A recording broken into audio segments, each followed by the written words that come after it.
Bom, vamos direto ao assunto. Sejam muito bem-vindos a esta nossa explicação detalhada de hoje. Dando uma olhada nesta capa aqui, com o logo do IBDIS em destaque, o nosso grande objetivo é desconstruir este guia completo, que, a propósito, está disponível lá em ibdis.org. A ideia é pegar essa metodologia fantástica deles e apresentar de um jeito tão claro, mas tão claro, que absolutamente qualquer pessoa consiga entender exatamente de onde vem o número que dá preço à natureza, sem jargões complicados, só lógica pura e dados. Vamos lá?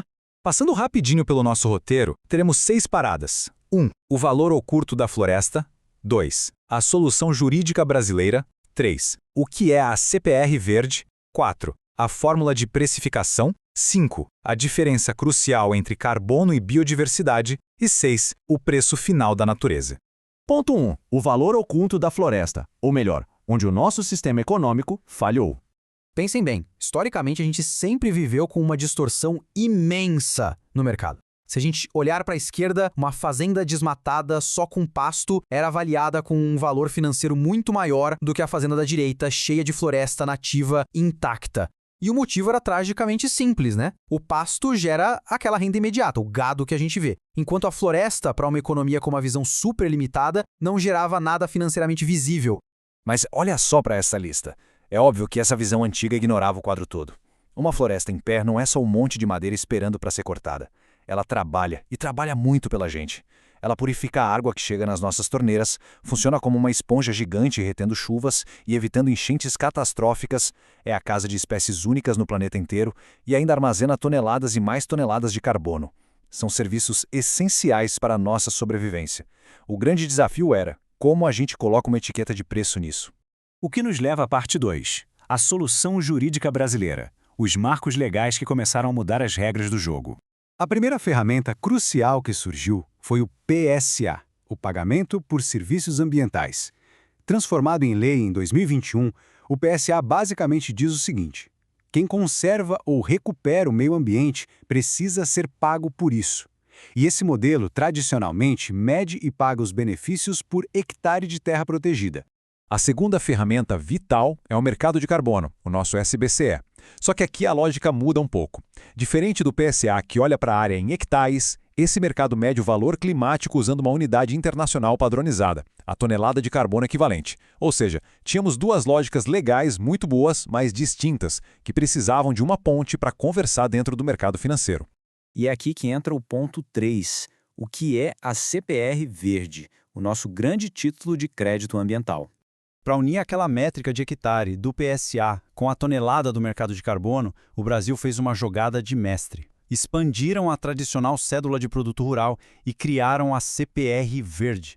Pessoal, isso literalmente mudou o jogo. A conservação da floresta, a biodiversidade e o estoque de carbono agora são oficialmente produtos rurais válidos. Produtos que podem ser negociados, entregues e, o mais importante de tudo, financiados. Muito bem, parte 4, a fórmula de precificação. Vamos abrir o capô e ver como esse cálculo funciona passo a passo. Toda grande estrutura precisa de uma fundação sólida, certo? O nosso primeiro componente é o preço do carbono base. É o valor puro e simples de uma tonelada de carbono ancorada nas cotações do mercado voluntário global ou do mercado regulado. Esse é o piso, a base de todo o nosso cálculo. Mas como a gente já viu, a floresta entrega muito mais do que só carbono. Então a gente adiciona o PECO, o Prêmio Ecossistêmico. E a sacada matemática aqui é genial. Eles pegam o valor daqueles serviços de preservação de água e solo, que o PSA calcula por hectare, e convertem isso usando a densidade da floresta para criar uma métrica por tonelada.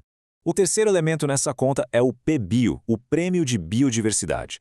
Ele serve para colocar em números o valor de um habitat preservado, das espécies raras ali presentes e de toda a integridade ecológica. E detalhe, isso não é um chute. Esse prêmio é estritamente baseado em padrões internacionais de certificação. Para fechar a fórmula, temos o quarto componente, o PMRV, que é o prêmio de verificação.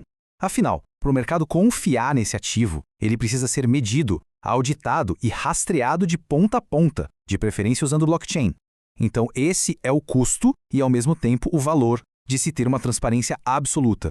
Então, empilhando esses 4 blocos na ordem, o carbono base, o prêmio do ecossistema, o prêmio da biodiversidade e o custo da auditoria, A metodologia nos entrega o preço final do ativo ambiental. É uma construção super robusta. Cada centavo ali tem um lastro técnico e legal que qualquer pessoa pode auditar e consultar.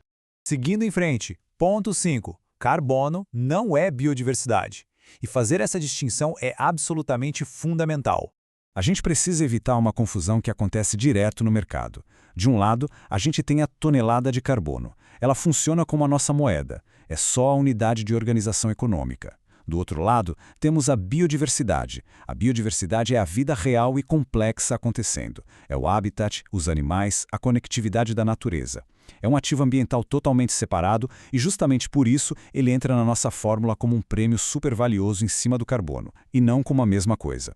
E olhando para essa tabela, a gente entende perfeitamente o impacto disso no bolso. Um projeto que foca só em capturar carbono, sem nenhum outro benefício certificado para o ecossistema, ganha 0 de prêmio de biodiversidade. É o chamado carbono puro. Agora, se um projeto traz uma certificação internacional de biodiversidade de peso, ele já adiciona um prêmio gigantesco de 20 a 30% sobre o valor base. Isso é o mercado, na prática, colocando dinheiro na mesa para recompensar a preservação do ecossistema inteiro, e não só de um gás invisível. E chegamos à nossa última parte, a parte 6, o preço final da natureza e como isso está rodando no mundo real. Porque toda essa teoria bacana já virou prática tangível. Olhem esse caso base da Fazenda Nossa Senhora Aparecida II, lá em Santa Catarina. Eles pegaram um laudo completíssimo, auditado por engenheiros florestais, e estruturaram o preço usando exatamente esses pilares que a gente acabou de destrinchar. A metodologia não é uma ideia no papel, ela é uma ferramenta ativa, gerando lastro real e verificável neste exato momento. E, para encerrar, tem uma reflexão no guia do IBDIS que é de arrepiar. A pergunta não era se a floresta tem preço. A pergunta era se o mercado tinha instrumento para reconhecê-lo. Agora tem. O valor da natureza sempre esteve aí, trabalhando de graça para a humanidade por séculos. Faltava organização financeira para transformar isso em um número transparente. Com a CPR Verde e essa nova metodologia estruturada, essa barreira caiu por terra. E a grande pergunta que fica martelando agora é: com o mercado financeiro finalmente capaz de calcular e pagar pela conservação da vida, qual vai ser o custo real para as empresas que insistirem em ignorar o valor da natureza? Até a próxima!